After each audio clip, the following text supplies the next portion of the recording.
បាទសួស្តីបងប្អូនបាទយើងជួបគ្នាម្ដងទៀតបាទមកកាន់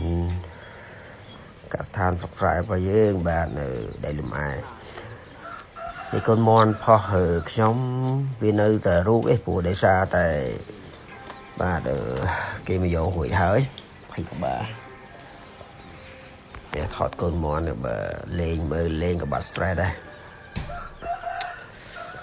ក្រៅពី20ក្បាលនេះយើងមានច្រើនទៀតបាទយើងមានច្រើនទៀតណាបាទនេះគាត់ថាថតឲ្យបងប្អូនមើលលេងទេ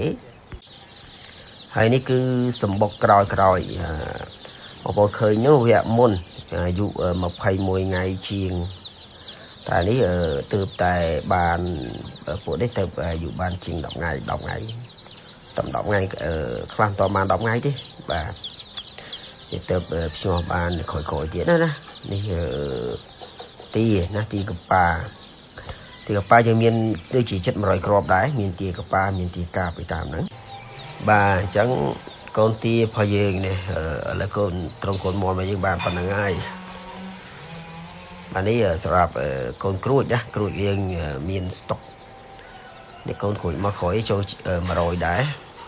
ទីកប៉ាបាទនំមេបាក្រួចអីចឹងដែរបាទចាំលេងបងប្អូនព្រោះឥឡូវដាច់សូវរ៉ាញ់ធំសូវល្អ